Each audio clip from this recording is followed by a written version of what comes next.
Hello friends, దేవుని కృప వల్ల అయ్యగారు అమ్మగారు మీ అందరికీ దేవుని యొక్క విలువైన ప్రసంగములు స్వయంగా రాసినవి మీకు అందచేయాలని కోరుకుంటున్నాను.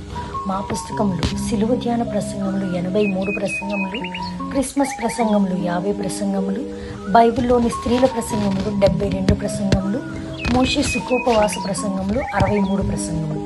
ఈ పుస్తకములు అయ్యగారు అమ్మగారు స్వయంగా రాసినవి మీ అందరికీ అందాలని కోరుకుంటున్నాము.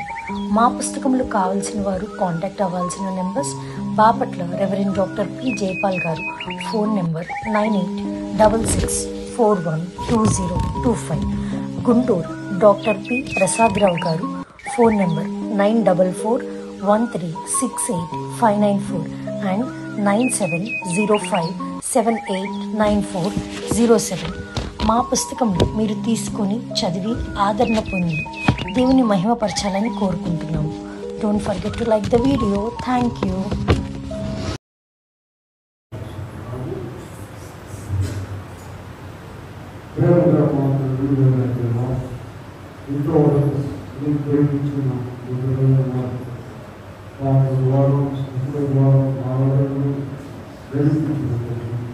ఇప్పుడు మాకు వినబోతున్నాం. నాకు మీరే మాట్లాడారు. వాక్యమైన వేస్తున్నాము.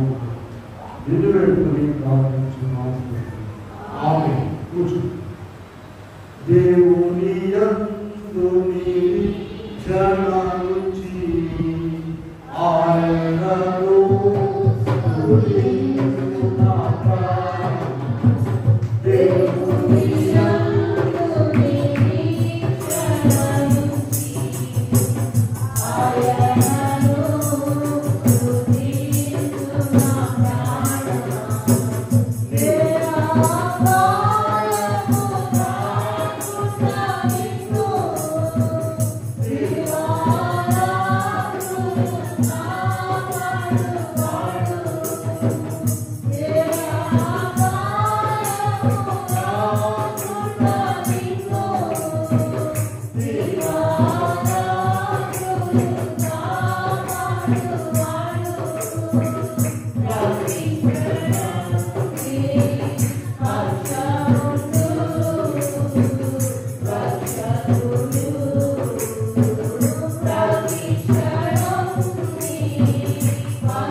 నిరీక్షణ అనేటువంటి మాట గురించి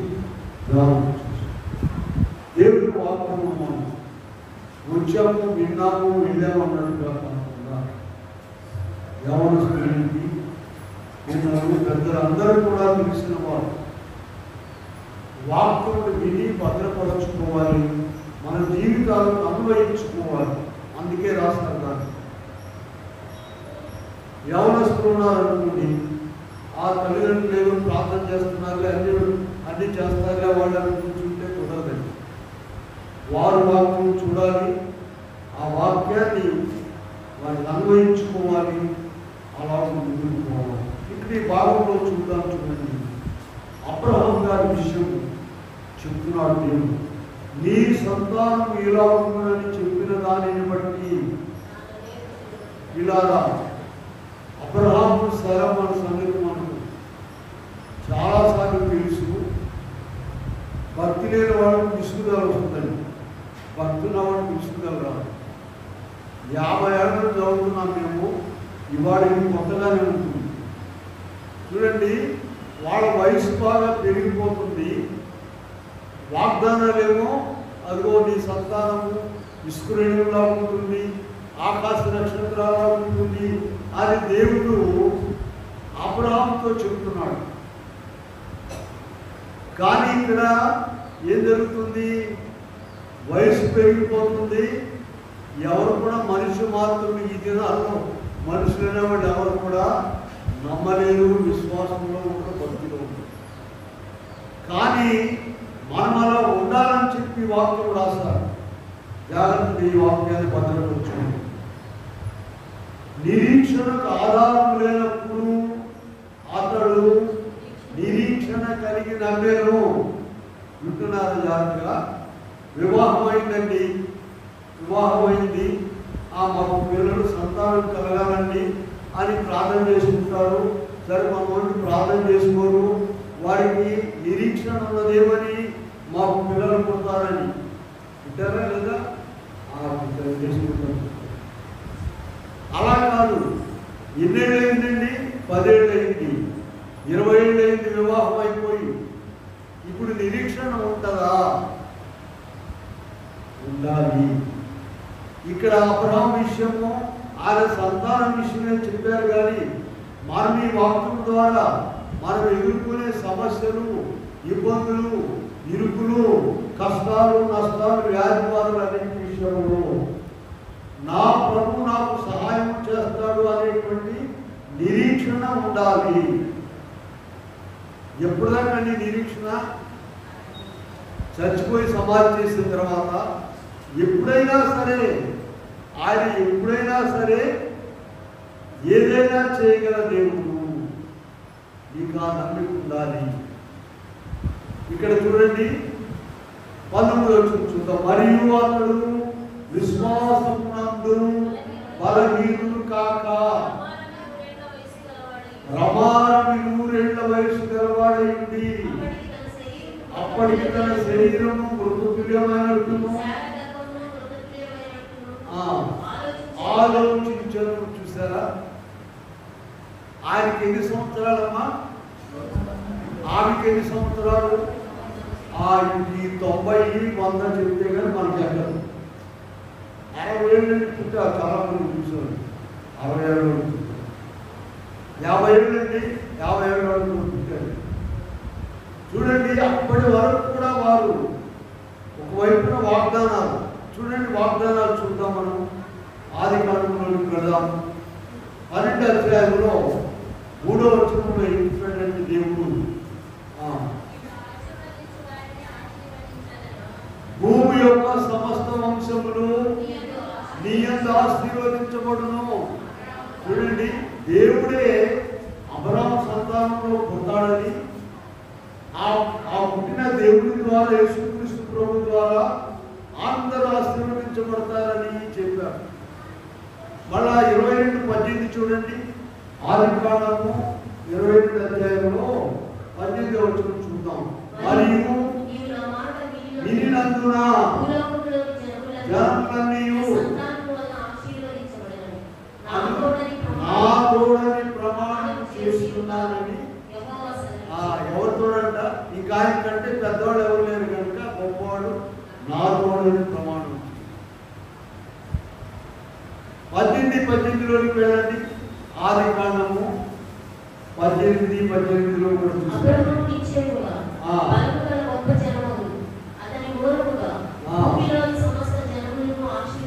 ఆశీర్వదించబడు. పిల్లరా, 15వ అధ్యాయంలోకి వెళ్దాం. 15వ అధ్యాయంలో 2వ వచనంలో అబ్రహాము కూడా మానవుడు కనుక ఆయన ఒక బలహీనత వచ్చిందండి. నాకు ఏమి ఇచ్చిననేది, సంతానం లేని వాడని అయిపోయాను. దమస్కు ఎలియాజరే కదా. చూడండి, గొప్ప ఆస్తి ఇచ్చాడు దేవుడు. వాళ్ళ ఇంట్లో పెద్ద దాసుడు ఎవరు చెప్పండి? ఎలియాజర్ అనేటువంటి. అయ్యా, ఎన్ని ఇస్తే ఏముంది? ఎలియాజర్కే కదా నేను మొత్తం పోయింది, బిడ్డలు లేరు కదా నాకు. అని ప్రభు సన్నిధిలో మానవుడు కదమ్మా బలహీనత పడ్డాడు. జాగ్రత్తగా వినాలి వాళ్ళు. తర్వాత ప్రభు ఏం చెప్పాడు చదవండి. అతనిని వెలుపలికి తీసుకుని వచ్చి అబ్రాహాముని వెలుపలికి తీసుకొచ్చాడు. వింటున్నారమ్మా? దమస్కు ఏరియాలకే కదా ఆస్తి మొత్తం అని అనుకుంటే నువ్వు బయటకు రమ్మన్నారు. బయటకు వచ్చి ఏం చెప్పాడు? ఆకాశ నక్షత్రములను లెక్కించడం నీ చేతనైతే లెక్కించుము, నీ సంతానం అలాగు. వింటున్నారమ్మా? వాగ్దానాలు అయితే నిండిపోతా ఉన్నాయి. ఇక్కడ పనిగా ఉంటున్నా ఎంతో ఇబ్బంది తిప్పలు.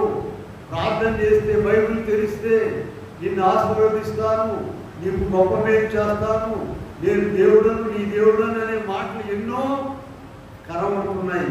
కానీ ఇక్కడ పని కావడం లేదు. అలాగే 13వ అధ్యాయంలోనికి వెళ్దాం. చూడండి, ఆదికాండంలోని 13, 16 కూడా ఒక మాట చూద్దాం. 13 మరియు నీ సంతానం భూమి మీద రేణువుల వలె చేసేదను, ఎట్లనగా లెక్కింపగలిగిన ఎడల లెక్కింపవచ్చును. వింటున్నారమ్మా? వాక్యం వింటున్నారా? చూస్తున్నారా? అబ్రాహాము తినేనమ్మా 100 చేసింది. సారమ్మ గారికి ఇక్కడ వాగ్దానాలు మోగిపోతుంది. అసలు వాగ్దానాలు మోగిపోతుంది. బయటకు వచ్చి ఆకాశ నక్షత్రాలు లెక్కించమన్నాడు. నీ సంతానం అలా ఉంటుంది. 13, 16 భూమి మీద రేణువులను ఎవరైనా లెక్కించగలిగినట్లయితే నీ సంతానం కూడా అలా ఉంటుంది. వీళ్ళారా ఇప్పుడు ఏం చేయాలి మానవుడు? అబ్రాహాము అనేటువంటి మానవుడు దేవుని వాగ్దానాలు చూడాలా, అక్కడున్న పరిస్థితులను చూడాలా, తన వయసును చూడాలా, తన శరీరాన్ని చూడాలా, తన భార్యను చూడాలా, దేవుడిచ్చిన వాగ్దానాలు చూడాలా? అదే ఈయన మన ప్రభు మనకి ఇచ్చేటువంటి గొప్ప వాక్యము. నీ సమస్య, నీ చిక్కు, నీ ఇబ్బంది, నీకున్న కష్టము, నీ ఆలోచన అంతా కూడా చాలా గొప్పగా ఉన్నది. అయితే దేవుని వాగ్దానాలు ఆ యేసయ్య నమ్ముకున్నామండి, ఆయన నెరవేరుస్తాడని అనుకుంటున్నావు. కానీ ఆయన ఎప్పుడు నెరవేర్చేది? ఆదికాండం 17 వెళ్దాం. ఆదికాండము అప్పుడు అబ్రహాము సాగిలపడి నవ్వి 100 ఏళ్ల వారికి సంతానం కలుగునా, 90 ఏళ్ల సారా కలుగునా అది మనస్సులో అనుకున్నాను. మనమైతే బాహటంగా అంటాం. చాలా ఇప్పుడు విశ్వాసం అనేటువంటిది ఎంత గొప్పగా ఉండాలో ఆలోచించు. అందుకని ఆ భాగాన్ని తీసుకొచ్చి రోమా పత్రికలో మనకు బుద్ధి కలగడానికి 4వ అధ్యాయం 18 నిరీక్షణకు ఆధారం లేనప్పుడు అతడు నిరీక్షణ కలిగి నమ్మాడు. ఇలా నిరీక్షణకు ఆధారం ఉన్నప్పుడు నువ్వు నమ్మడంలో గొప్ప సంగతి కాదండి. అక్కడ ఏ ఆధారం లేనప్పుడు చూడండి, నువ్వు నయోమి సంగతి ఒకసారి చూద్దాం. నయోమి కోడలు రూతు ఉన్నది కదండి. నయోమి భర్త చనిపోయాడు, రూతు భర్త కూడా చనిపోయారు. మోయాబు దేశంలో ఉంది. ఇప్పుడు వాడు బెత్లెహేము బయలుదేరి వెళ్తున్నారండి. నయోమి వెళ్తుంది. వెళ్తే ఏం చెప్పిందంటే తన 2 కోడళ్ళను, అమ్మ మీరు పోయి మీ తండ్రి ఇంటి దగ్గర పోయి మళ్ళీ పెళ్లి చేసుకొని బాగున్నాడు అమ్మ, నాలుగు నేను పోయి ఎక్కడుంటాను నాకే తెలియదు, మా దేశం పోతున్నాను నేను అని చెప్పి బయలుదేరినప్పుడు రూతు ఏం చేసిందమ్మా? నిరీక్షణ కాలాలు లేదు. అసలు ఈమె వెంట ఎడితేంది? ఈమె 10 ఏళ్ళప్పుడు అడుగు తింటే నేను కూడా అడుగుతున్నావా?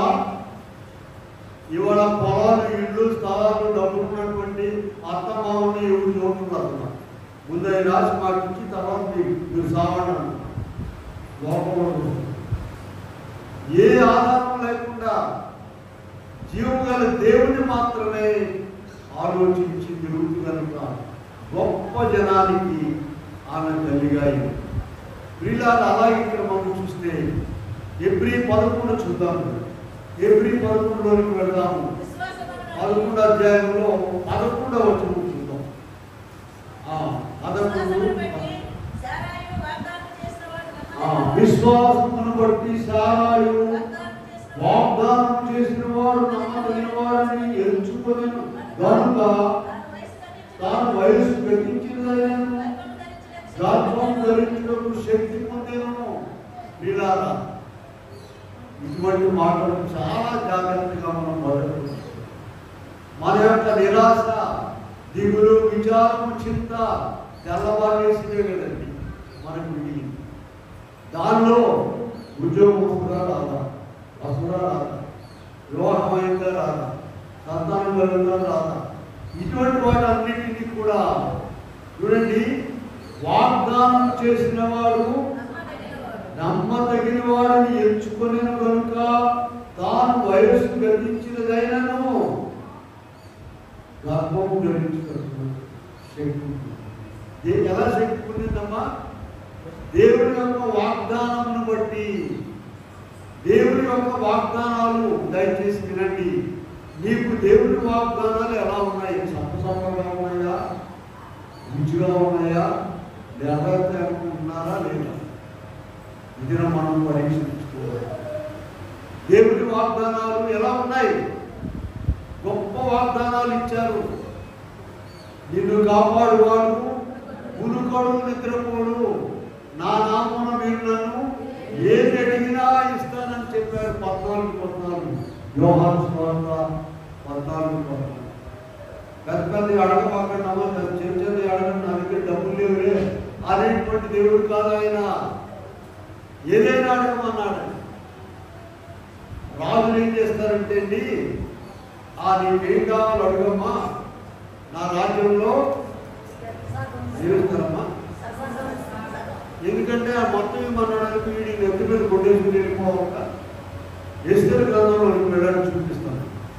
ఎస్తేరు గ్రంథంలో రాజుగారు ఏం చెప్తున్నాడంటే, ఎస్తేరు వచ్చి అడిగినప్పుడు రాజుగారు ఒక మాట చెప్తున్నారు. ఆ మాట మేము చూపించి వెళ్దాం.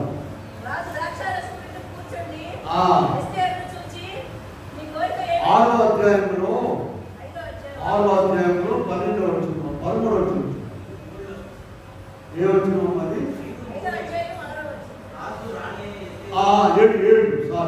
7వ అధ్యాయంలో 2వ వచనం చూడండి.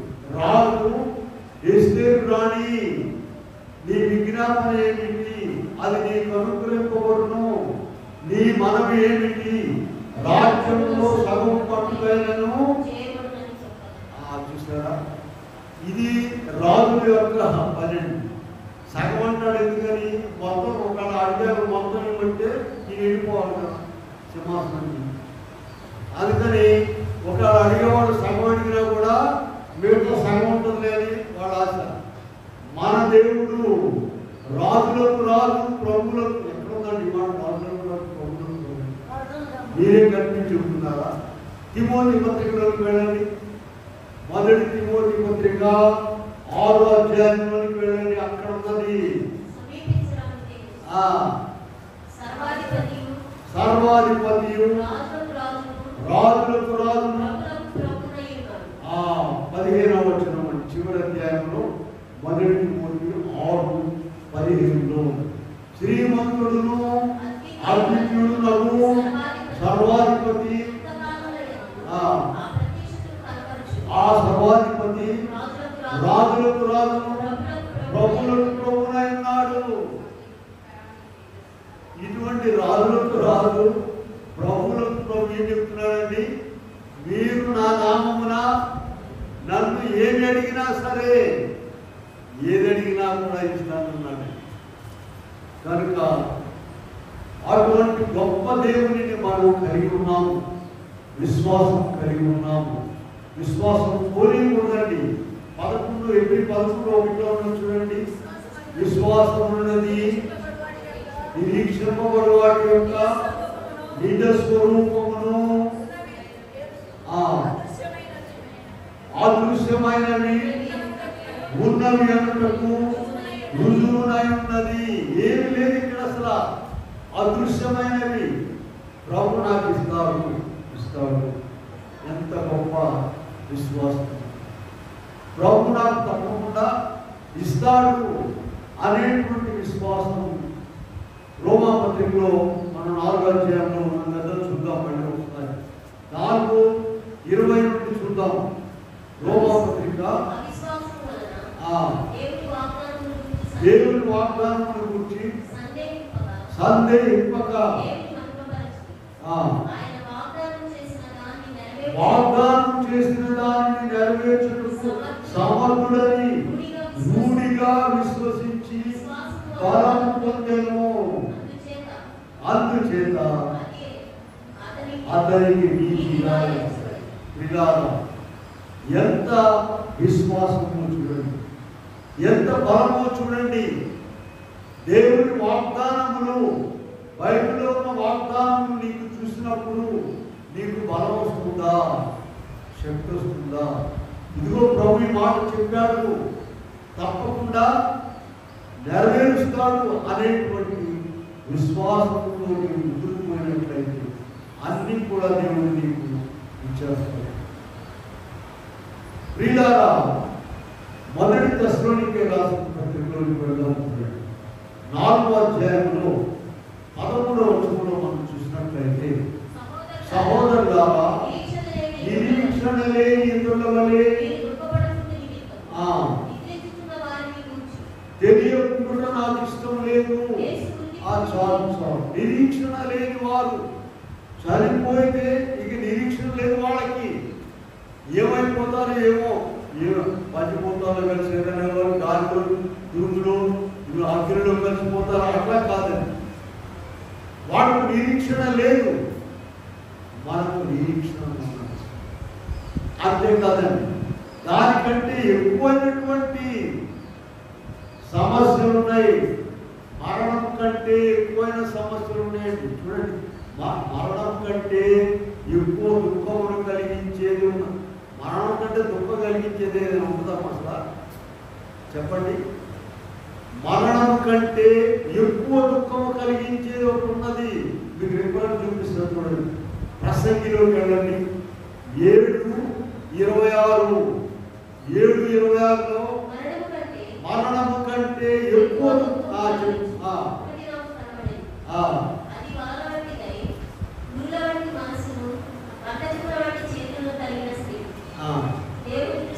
దేవుని దృష్టికి మంచివారైన వారు తప్పించుకుందరు కానీ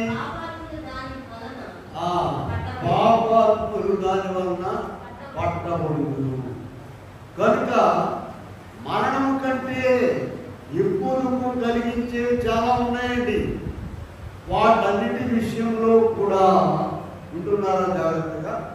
వాటన్నిటి విషయంలో కూడా మనం నిరీక్షణ లేని ఇతరుల వలె దుఃఖపడకూడదు, ప్రార్థించకూడదు.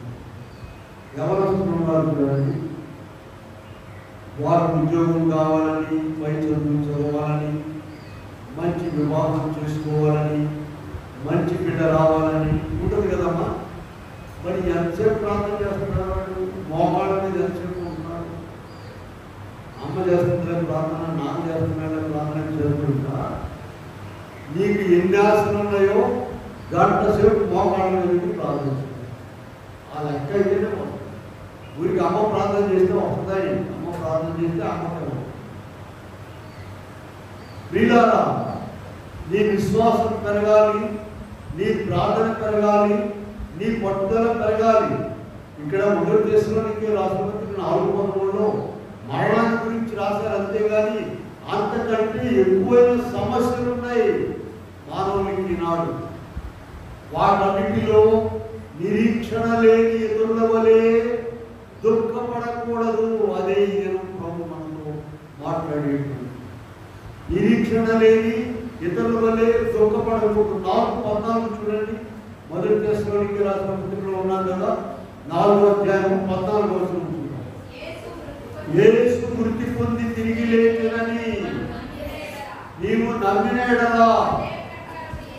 అదే ప్రకారము నిద్రించిన వారిని ఆయన వెంట పెట్టుకొని వచ్చును. వినాలా, ఇంతకంటే గొప్ప బలమైనటువంటి పని ఇంకొకటి ఉన్నదా?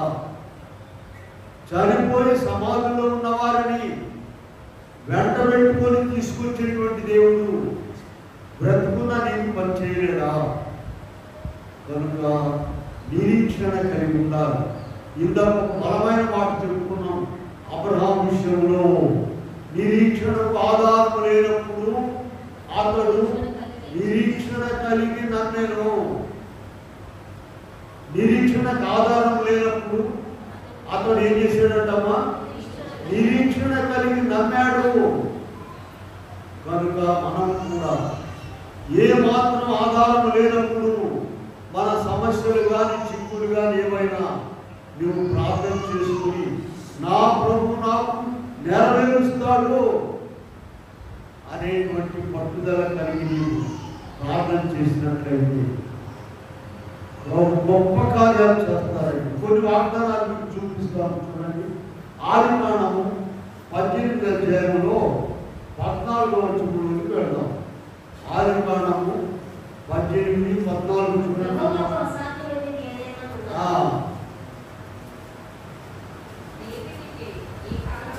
అర్థం చదువుతున్నారా?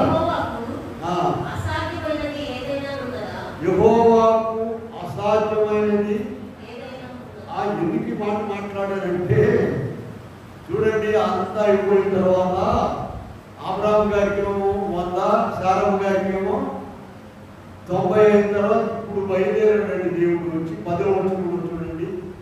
మీదకి ఈ కాలమున నీ యొద్దకు నిశ్చయముగా మరల వచ్చేదను, అప్పుడు కుమారుడు కలుగునని చెప్పారు.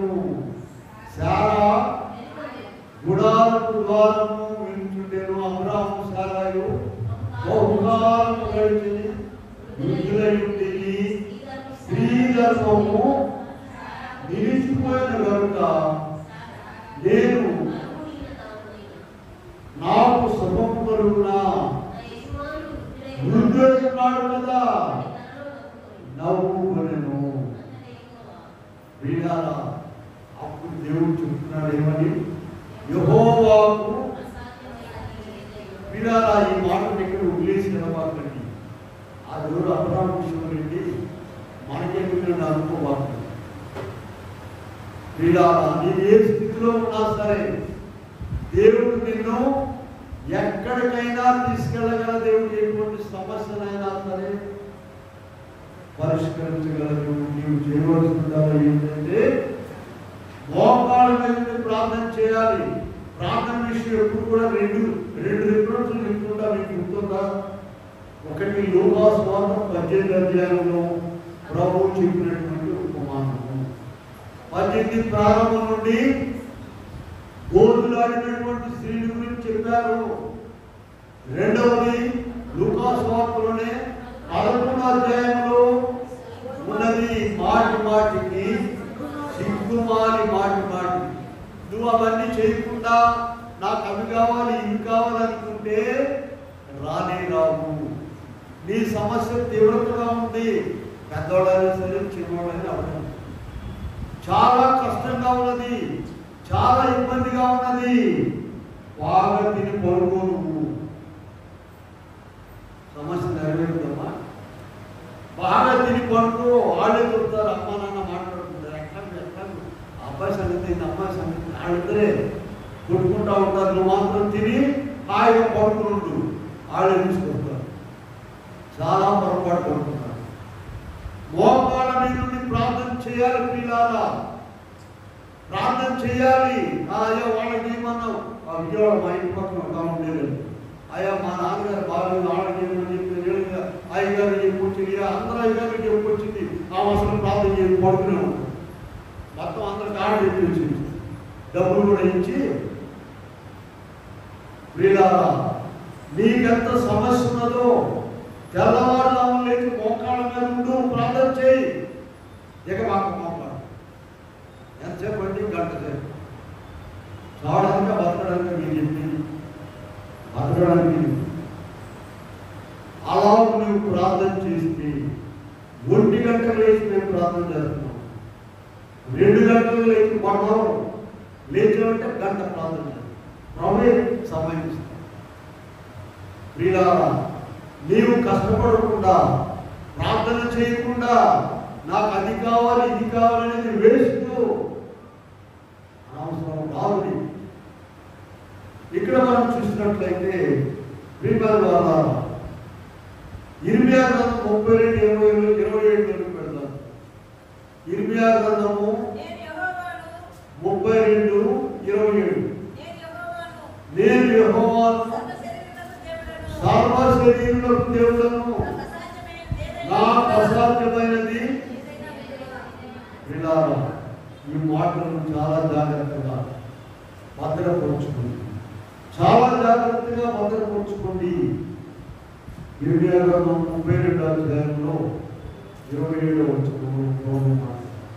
నేను యెహోవాను సర్వ శరీరులకు దేవుడను, నాకు అసాధ్యమైనది ఏదైనా ఉంటున్నా లేదు. అటువంటి విశ్వాసం నీకు కూడా అయ్యగా రాస్తారు. అట్టి విశ్వాసం అనే వచ్చిన పాడండి. అట్టి విశ్వాసము అమరిన రోగికి ఎట్టి వ్యాధి అయినా ఎగిరిపోదా, పట్టముద్దు కొనుక బహిరంగ కార్యంతే గట్టి నమ్మిక మదిలో కలుగు కార్యము. చాలు. అట్టి విశ్వాసం, అబ్రహాముకు ఉన్నటువంటి విశ్వాసము, సారాకు ఉన్నటువంటి విశ్వాసము నీకున్నట్లయితే నీవు ఉన్న సమస్య అది పెద్దదే. యోగు గారండి అనేక శ్రమలు పొంది తన శరీరం కూడా కృషించిపోయిన తర్వాత చివరి అధ్యాయంలో తెలుసుకున్నాడు. 42వ అధ్యాయం 2వ వచనంలో నీవు సమస్త క్రియలను చేయగలవని నీవు నేను తెలుసుకున్నాను. లూకాసు 18వ అధ్యాయంలో 27వ వచనంలో ప్రభువు చెప్పిన మాట చూడండి. లూకా 18:27 చూడండి. ఆయన మనుషులకు అసాధ్యములైనవి దేవునికి సాధ్యములని చెప్పాను. మనుషులకు అసాధ్యములైనవి దేవునికి సాధ్యం. నిజమేనండి, మనుషులకు అసాధ్యమైనవి దేవుడు సాధ్యమని చెప్తున్నారు. మరి మనకి ఎట్లా వస్తాయి? ఎట్లా వస్తాయమ్మా? పట్టుబట్టాలి, కుస్తీ పట్టాలి. నీవు ప్రభు సన్నిధిలో పోరాడాలి, పోరాడి ప్రార్థన చేయాలి. ఆయనకు పోయినట్టుగా కాదు. నీకు నిజముగా భక్తి ఉంటే, నీకు నిజముగా దేవుడి పని చేయాలని ఆశ ఉంటే, నీకు నిజముగా దేవుడి మీద నమ్మకం ఉంటే పట్టుదలగా ప్రార్థన చేయాలి. ఆ పట్టుదలకు ప్రభువే వచ్చేసి నీకు జవాబు ప్రభువే మార్చేస్తున్నానండి. చూడండి, పాత నిబంధన కాలంలో కఠినమైన నిబంధనలు ఉండేవి. రాను రాను ఏం చేస్తున్నాడంటే దేవుడు అన్నిటిని మార్చేస్తున్నాడు. మన కొరకు కఠినమైన నిబంధనలన్నీ మార్చేస్తున్నారు. ఒక విషయం చూపిస్తాను చూడండి. మనం ఆరాధనలో చదువుకున్న భాగము హోషేయ గ్రంథంలోకి వెళ్దాం. హోషేయ గ్రంథంలో 2వ అధ్యాయంలో మనము 14వ వచనం నుండి చదివాము చూడండి.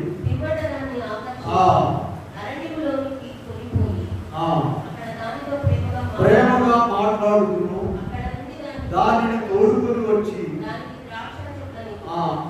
ఆకోను లోయను నిరీక్షణ ద్వారముగా చేసేదను. వీళ్ళారా, ఎరికో పట్టణాన్ని జయించడానికి యెహోషువ ప్రజలను తీసుకుని వెళ్ళారండి యుద్ధాన్ని. అక్కడ దాని నిషేధింపబడింది కనుక, శాపగ్రస్తమైంది కనుక ఎవరు కూడా దానిలో ఏమి తేకూడదంటే ఆకాను అనేటువంటి ఆయన శాపగ్రస్తమైన దాంట్లో కొంత తీసుకొచ్చారు. అరే ఎక్కడ కనుక్కున్న పెద్దవాళ్ళు అసలు వెళ్ళి కనుక ఎవరో కుర్రాడు రావడము, లోపలికి రాదు, బయటకు వెళ్ళడము, తిరగడం, వాళ్ళని వస్తే గుళ్ళోకి రమ్మనండి, లేక అక్కడ వెళ్ళిపోమని చెప్పండి. ఎందుకు వాడు అక్కడ ఉండేది ఎవరు వస్తుంది? ఇలా ఆకాను అనేటువంటి ఆయన యెహోషువ గ్రంథంలో మీరు కావాలంటే చూసుకొని 7వ అధ్యాయంలో 26వ వచనంలో చూస్తారు. ఈ ఆకాను అనేటువంటి ఆయన శపించబడినటువంటి ఎరుపు పట్టణంలో నుండి బంగారు కమ్మెలను, వస్త్రాలు తీసుకొచ్చారు. ప్రభు చెప్పాడమ్మా, అక్కడ ఏమీ తేవద్దని చెప్పాడు. అది శాపగ్రస్తమైనది, అక్కడ నుండి ఏమీ తేవద్దని చెప్పాడు. ఈ నిరీక్షణ ఏంటో చూసారా? ఈ బంగారం తీసుకెళ్తే అమ్ముకోవచ్చు, పిల్లలు అందరూ బాగుపడవచ్చు అనేటువంటి నిరీక్షణ. అటువంటి నిరీక్షణలో ఉన్నటువంటి వారిని ఇక్కడ హోషేయ గ్రంథంలో ప్రభు చెప్తున్నాడు చూడండి. ఆకోను శ్రమగల లోయను నిరీక్షణ ద్వారముగా నేను చేస్తాను. నిరీక్షణ ద్వారముగా. ఇదివరకు నిరీక్షణ వేరే. ఇదివరకు నిరీక్షణ లోకంలో అది సంపాదించాలి, ఇది సంపాదించాలి, అన్ని సంపాదించాలి. కానీ ఇప్పుడు ప్రభువులో ఇప్పుడు పాడగా దేవుని యొక్క నిరీక్షణ ఆయన మనము నిరీక్షణ ఉంచినట్లయింది. దేవుడు గొప్ప కార్యం చేస్తాడు అనేటువంటి చూడండి. జకర్యా గ్రంథంలోకి వెళ్దాం. జకర్యా గ్రంథము 9:12 వచనం చూడండి. 9వ అధ్యాయము 12వ వచనం. బంధకములలో పడి ఉండియు నిరీక్షణ గలవారులారా మీ కోటను మరలా ప్రవేశించుడి, రెండంతలుగా మీకు మేలు చేసేదనని దేవుడు. ఎక్కడున్నారట వీళ్ళు? బంధకములలో పడి ఉండియు. ఇప్పుడు ప్రస్తుతం ఎలా ఉన్నారు? వాళ్ళు బంధకాల్లో ఉన్నారు. ఇదిగో ఇప్పుడే వచ్చింది దేవకుమారి. నేను అమ్మగారితో మాట్లాడుతుంది. ఎన్ని ఇబ్బందులు, ఎన్ని కష్టాలు, మరణంతో పోరాడింది. అమ్మగారు ఏం చెప్పారంటే, ఈ తప్పకుండా దేవుడు బాగు చేస్తాడని నేను ఎప్పుడూ కాదు, ఎప్పుడు నేను కూడా ఎప్పుడు అనుకున్నాను. అమ్మగారు గ్యారెంటీ ఇస్తున్నారు, వాళ్ళ గురించి మాట్లాడుతున్నారు. నిన్న అనుభవం వచ్చేసిందాను. ఏమేంటో తెచ్చింది దేవుడు. దేవకుమారి ఇప్పుడు వస్తుందని నేను అనుకోను అసలు. వీళ్ళారా, దేవుడు ఎంత శక్తి గలవాడో చూడండి. చూడండి, మళ్ళీ వాక్యం చూడండి. జకర్యా గ్రంథంలోనికి వెళ్ళండి. 9:12 చూడండి. బంధకములలో పడి ఉండి 12వ వచనం. నిరీక్షణ గలవారులారా మీ కోటను మరలా ప్రవేశించుడి, రెండంతలుగా మీకు మేలు చేసేదనని నేను మీకు. వీళ్ళారా బంధకములో ఉన్నారు, కానీ వాళ్ళకి ఏముందంట? ఒక నిరీక్షణ ఉన్నది. నా దేవుడు తప్పకుండా నాకు సహాయం. ఈ నిరీక్షణ, ఈ విశ్వాసం ఊరికినే రాదండి పిల్లారా. దయచేసి గమనించండి. నీవు ప్రార్థనలో ఎక్కువగా ఉండడం ద్వారా నీకు విశ్వాసం పెరుగుతుంది. వాక్యం ఎక్కువగా చదవడం ద్వారా విశ్వాసం పెరుగుతుంది. ఎంత ప్రార్థన చేస్తున్నావు అప్పుడు నీవు బలపడతావు. ప్రార్థన లేకుండా, విశ్వాసం లేకుండా, ఏమీ లేకుండా అయా 10 ఏళ్ళు తిరిగి చూస్తున్నాడండి, ఏసీ ఇంకా చేయలేదండి, చేయలేదండి. కనుక పిల్లలు బంధకముల్లో ఎవరెవరు ఉన్నారో దాదాపు అందరూ ఉన్నారండి. బంధకాలు లెక్కెత్తే ఒక్కొక్కటి కాళ్ళు తాడి చెట్లు ఎక్కడానికి బంధాలని కడతారండి. దాన్ని ఏమంటారు? 2 కాళ్ళు. ఆ బంధకాల్లో ఉన్నారు. ఈ బంధకాల్లో ఉన్నప్పుడు ఏముంది? నిరీక్షణ ఉన్నది. దేవుడు నాకు తప్పకుండా చేస్తాడు. కనుక అటువంటి నిరీక్షణ కలిగిన వారందరూ కూడా ప్రభు వైపు చూచి ఆయన వైపు తిరిగినట్లయితే ప్రియులారా ఆయన గొప్ప కార్యములు మన పట్ల జరిగిస్తాడు. తప్పకుండా జరిగిస్తాడు. అనుమానం యోగు గ్రంథంలో ఒకసారి వెళ్ళండి. యోగు గారు 19వ అధ్యాయంలో 25వ వచనం చూద్దాం. అన్ని పోయినాయండి. తన బిడ్డలందరూ చనిపోయారు. తన శరీరం కూడా కుళ్ళిపోయింది. అయితే నా విమోచకుడు సజీవుడనియు తర్వాత ఆయన భూమి మీద నిలుచుననియు నేను ఎరుగుదును. ఇలా నా చర్మము చీకిపోయిన తరువాత శరీరముతో దేవుని చూచాను. నా మట్టుకు నేనే. ఎంత విశ్వాసమో చూడండి. అన్నీ పోయినాయండి. బిడ్డలు, సంతానము, ఆస్తులు అన్నీ పోయిన తర్వాత తన శరీరం మీద కూడా వచ్చేసింది. కుళ్ళిపోయింది శరీరము. కానీ ఛాలెంజ్ చేసి మాట్లాడుతున్నారు. సమస్తము కూలిపోయిన తర్వాత ఏం మాట్లాడుతున్నారు?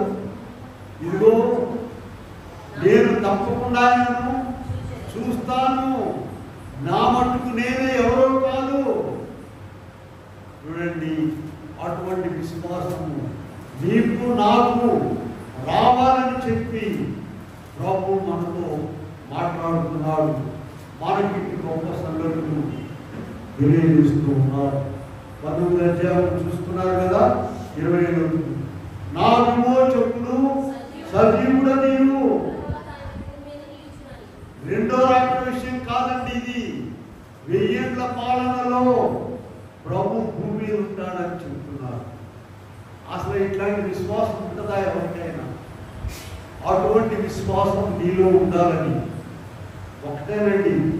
వాక్యం బాగా నచ్చి చెప్పారు కానండి, మనం ఇంటికి వెళ్ళి ఏం చేయాలో అర్థం కావట్లేదు అంటారు. 3 రోజులు పుట్టాలు పెట్టాము, డబ్బులు, వాయిద్యాలు, పెద్ద రోమలు రోడ్డు నుంచి కొట్టి మోగించి వెళ్తారు. తర్వాత ఏం చేయాలి?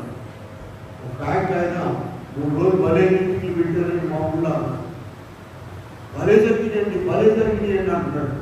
నేను అన్నాను, ఒక మాట విడిపోయాను, ఏమన్నారు మర్చిపోయాడు.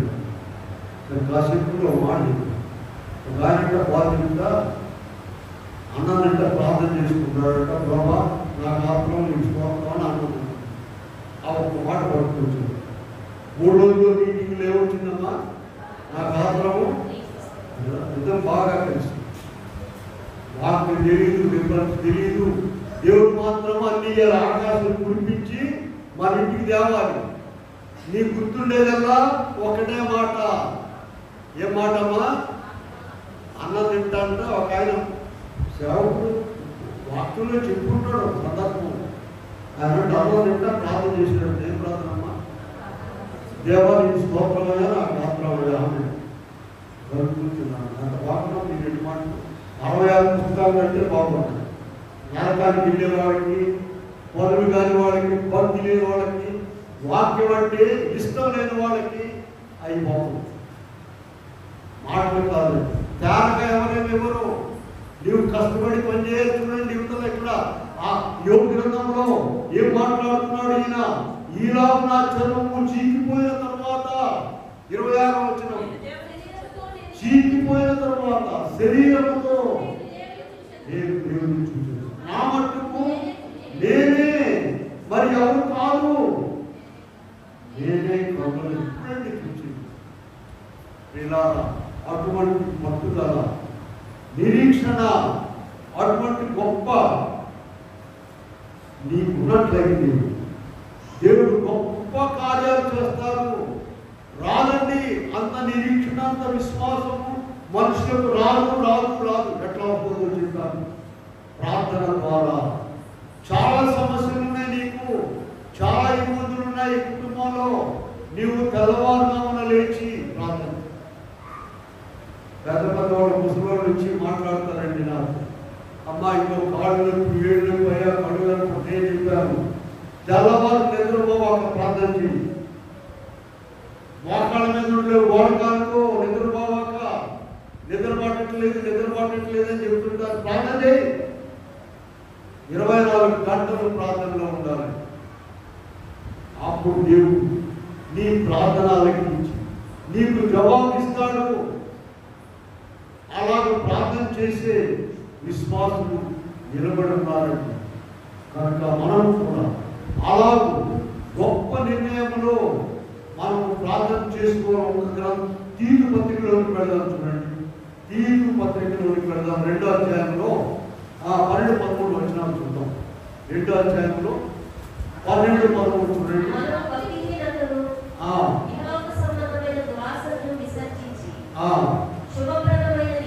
శుభప్రదమైన నిరీక్షణ నిమిత్తము మహాదేవుడు యేసుక్రీస్తు మహిమ యొక్క ఎదురు చూచుచు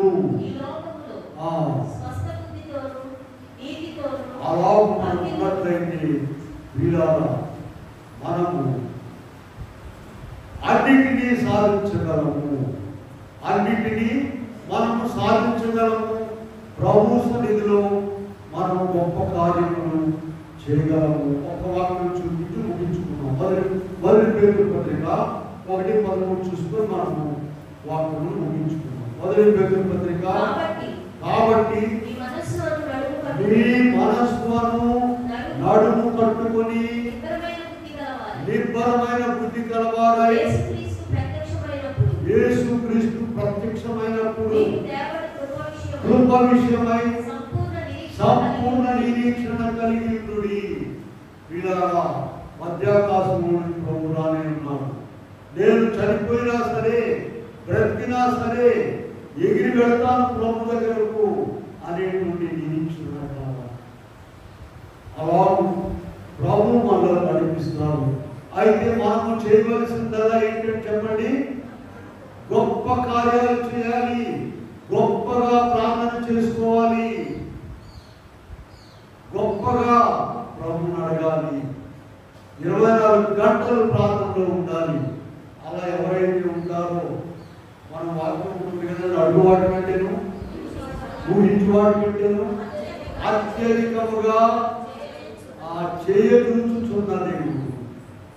అలాగే బిడ్డల కొరకు తల్లిదండ్రులు, తల్లిదండ్రుల కొరకు బిడ్డలు, బిడ్డల వారి భవిష్యత్తు కొరకు 24 గంటలు ప్రార్థనలో ఉన్నట్లయితే అన్నీ నెరవేరుస్తున్నారు. అట్టి కృపాదేవుడు అనుగ్రహించునుగాక. ఆమె చిన్న ప్రార్థన చేద్దాము.